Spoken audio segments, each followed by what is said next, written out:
Chapter 21. They were talking, Eve noticed, when they finally finished supper. They were, just not to each other. Although they sat on the same side of the table, there might as well have been the Gulf of Mexico between them. The one time their hands had touched, the butter knife had actually landed on the floor. "Let's go sit in there," Lisa said when the food was gone. "Jeff will get these dishes later." "Me?" Jeff looked at her, and then he looked back at them solidly. "Yeah, I'll get these later." They weren't overly subtle, Eve thought as she stood, making sure not to look in need of assistance from anyone. In the living room, she chose a seat in the little chair that was neither Jeff's nor Lisa's, nor the intimidating couch where AJ sat. "Here, Eve," Jeff said, handing her Alex. "You look like you haven't been spit up on in a while." Despite the awkwardness of the situation, Eve smiled. "He wouldn't spit up on me, would you, Alex? Would you? No, you wouldn't." Jeff threw a spit-up rag at her, just in case.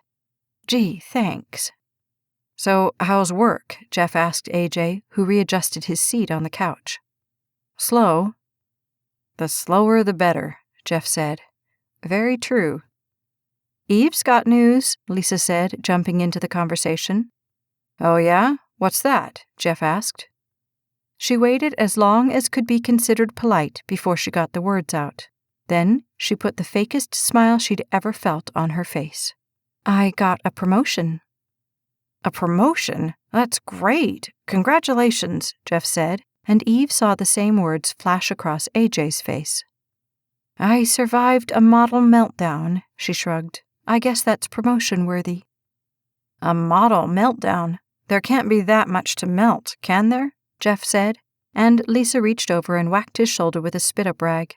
He looked at her in surprise. "What?" Eve laughed. "No, the models didn't melt. Well, not really. They got sick, and I had to come up with replacements like 2 minutes before the show went on. It was a nightmare." "Ugh, yeah. Sounds like an absolutely horrible job," Jeff said, acting like he was sympathetic, but Lisa hit him again because he really wasn't. "What? Interviewing models sounds like really grueling work, doesn't it, AJ?" "Better than fighting rush-hour traffic with nothing but a dumb siren to help," AJ agreed. "Well, at least they move out of your way," Lisa said. "It took me 2 hours to get home the other night. 2 hours. I don't know how I'm going to do this when I go back for real." "When are you going back?" Eve asked. 2 weeks, then real life begins. Oh, joy. "I told you we should have stayed in New Mexico," Jeff said, leaning over to Lisa. She smiled and kissed him. "And leave us here with all the work?" AJ asked. "You would." "Yeah, like you didn't think about staying there too," Jeff said, smirking.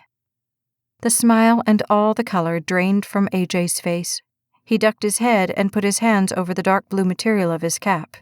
"They couldn't do without me here." "Yeah," Jeff said, "like you're so important. You decide to show up when the job's already finished."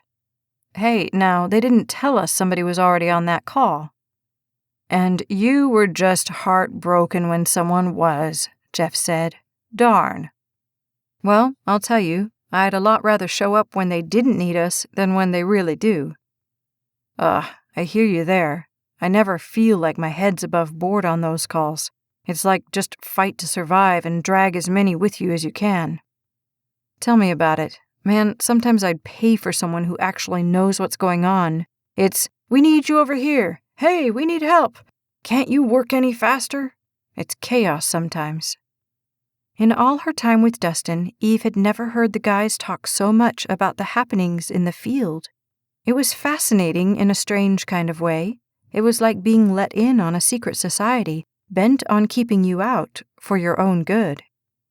"You just wish you could help everybody at the same time, but you never have enough hands," Jeff said.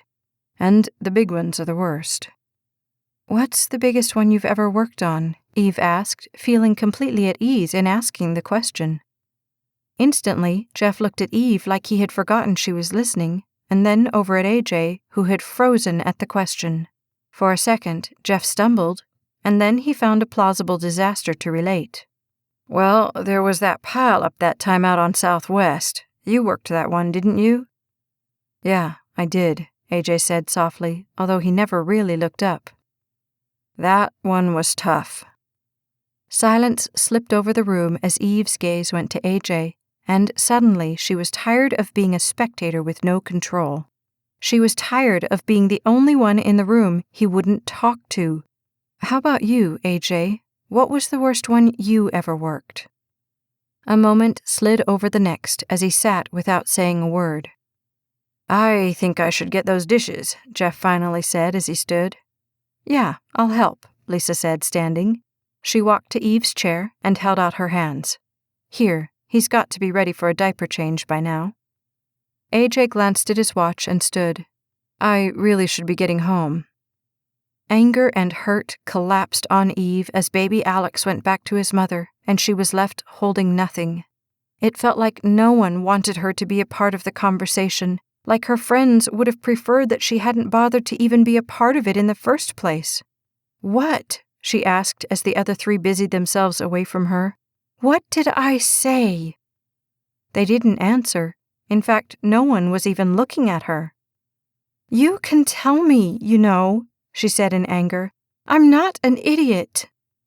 In slow succession, Lisa and then Jeff looked at her with dread written all over their faces. "What?" she asked in desperate exasperation. "Tell me, it can't be that bad." It was the instant before the anger reached her feet that AJ turned to her, and eyes full of fear and sadness, his gaze traced over her. "The worst was the night we lost Dustin." The words flitted over her mind without stopping, and her spirit sank on the confusion. "Dustin? But you were there?" Some irrational part of her wanted that answer to be no, although she could tell from every face in the room that it wasn't. AJ's gaze fell to the ground, but he managed one glance up at her. "I was on that call. I was with him on the trip to the hospital." "You?"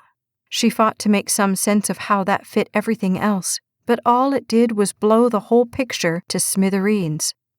"I don't understand." In the ensuing seconds, it was clear that AJ couldn't get the words strung together to help her understand. "When we brought him out," Jeff finally said from across the room, and her gaze went to him. "The first team there was AJ's, and I was glad because I knew AJ would do everything he could to bring him back." "Bring him?" Air lodged at the top of Eve's throat, going nowhere. "You were there?" she asked AJ again. Almost imperceptibly, he nodded. "Why didn't you tell me?" she asked as answers to that question that she didn't want to hear fell like bombs in her brain. "I wanted to," he started. "I really did." "But—" Images crashed over her, sending her senses scattering. Finally, her understanding system gave way to her run mechanism. She shook her head to get sanity back, and then she fought to look at Jeff and Lisa. "Thanks for supper. I think I'd better be going." "Eve," Jeff said, reaching out to stop her, but she raised her hands to thwart his effort. "I'll be fine. I'm fine." And with that, she raced out to her car, swathed in darkness down the street. With every step and every movement, she tried to get her brain wrapped around the picture of AJ in the ambulance with Dustin. At the car door, she yanked it open just as AJ raced out of the house after her. "Eve, wait, don't—" But she slammed the door, ignited the engine, and roared away without so much as a backward glance. One part of her said she should be grateful that Dustin was in good hands that night, but another just couldn't get beyond the question of why he had never told her he was there. He was there. Those words stuck like a glitched CD in her mind, playing over and over as hot tears began to fall. The little Civic zoomed under the flashes of amber streetlights, flying to keep up with her. If he could just catch her. What, he asked himself. If he could just catch her, what? How could he make her understand how sorry he was for the whole thing? The only thing running through his mind was catch her, hold her, make sure she's safe.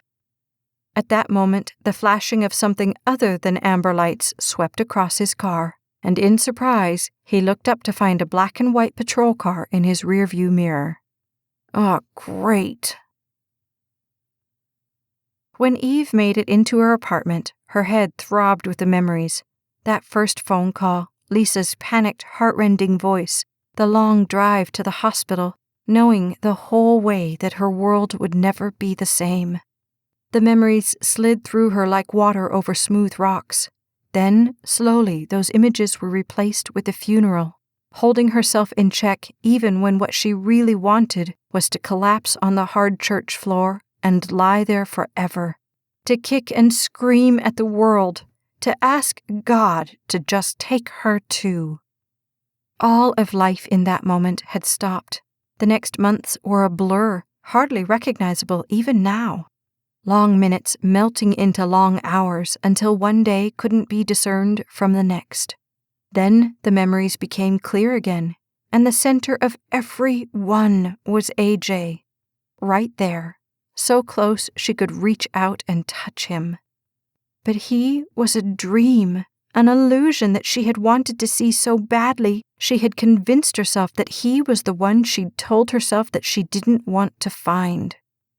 Ache scratched through her at the admissions she'd made to him, talking about Dustin, about losing him, crying in his arms when she should have been running in the other direction as fast as she could go. He wasn't a white knight. He was a predator, waiting to swoop in and sweep her up at her weakest moments. What little logic that was left in her brain protested that line of thought, of course, but the humiliation was too strong. He wasn't the man she thought he was, not even close, and from that point forward, she wanted nothing to do with AJ Knight ever again. By the time AJ pulled into the La Paloma parking lot, he knew his only hope of talking to her would be to actually go knock on her door. That option was out. The headlights of the Civic swept the parking lot and landed squarely on the little silver Celica sitting forlornly in the darkness. He looked at it, trying to decide what to do, but in truth, there was no decision. She was home, and she was safe. That's what he had come to make sure. The words he wanted so badly to say jammed into the brick wall in his head. She didn't need him. Probably she never had. What was it that she said? I'm a big girl. A soft, sad laugh escaped from him at the thought. She was a big girl. She could take care of herself. She certainly didn't need him hanging around like some stupid little lost puppy. With tears raining down over his heart, he turned out of the parking lot and headed home. She was better off without him, although he wondered if he would ever again be whole without her by his side. This has been White Knight, Book 2, The Courage series, written by Staci Stallings, narrated by Becky Dowdy. Copyright 2012 by Staci Stallings. Production copyright 2014 by Staci Stallings. Never miss a second of the story. Like and subscribe to the Staci Stallings YouTube channel today.